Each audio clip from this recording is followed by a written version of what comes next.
Hoje nós vamos falar um pouquinho sobre federalismo e descentralização de políticas públicas no Brasil, organização e funcionamento do sistema de programas nacionais.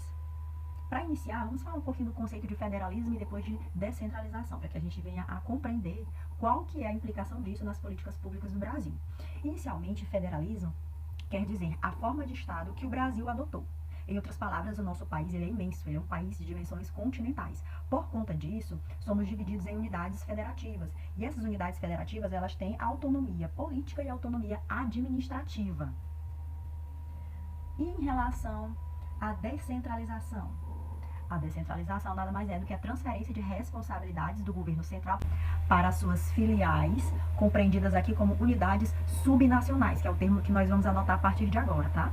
Essas unidades subnacionais, elas podem ser regionais ou locais e vão implicar nessa autonomia que eu já havia falado para vocês anteriormente. E essa descentralização, ela pode ocorrer em 4 dimensões. Temos descentralização política ou autogoverno, descentralização legislativa ou jurisdicional, descentralização fiscal, descentralização administrativa.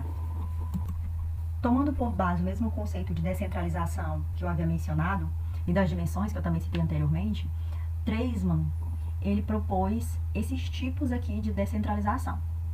Descentralização estrutural, que leva em consideração o número de níveis do governo, descentralização decisória, que leva em consideração o escopo de governo sobre o qual governos subnacionais podem decidir autonomamente, descentralização de recursos, o montante de receitas públicas distribuído entre o nível central e o subnacional, descentralização eleitoral, as regras pelas quais são eleitos os governantes das unidades subnacionais, e descentralização institucional, a existência de direitos formais para que comunidades subnacionais participem do processo decisório. É importante levar em consideração porque o Treisman é um dos estudiosos dessa área.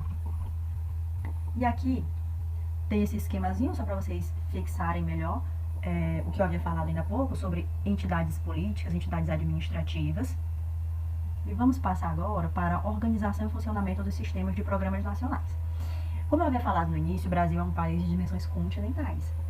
Então, como o Estado vai propor políticas públicas e elas chegarão aos estados e aos seus municípios da forma como foram pensadas lá no início, da forma como foram planejadas. E aí nós vamos lembrar da aula anterior, onde eu falei também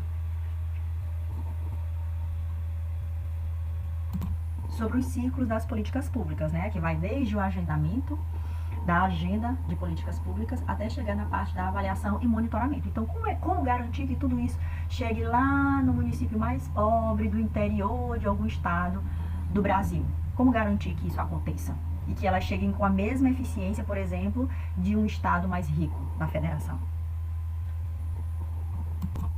Então, a União vai entrar como planejadora e coordenadora. Há aqui, então, uma centralização decisória e regulatória, definindo macroparâmetros de implementação dessas políticas públicas em todo o Brasil. E as unidades subnacionais, qual que é o papel delas? Execução, gestão e implementação dessas políticas públicas a nível regional e a nível local. Mas como é, então, que o governo federal vai fazer com que essas unidades subnacionais apliquem algo que eles estão planejando? Eu trouxe aqui essa citação que eu acredito que ela vai resumir basicamente toda a ideia por trás dessa temática.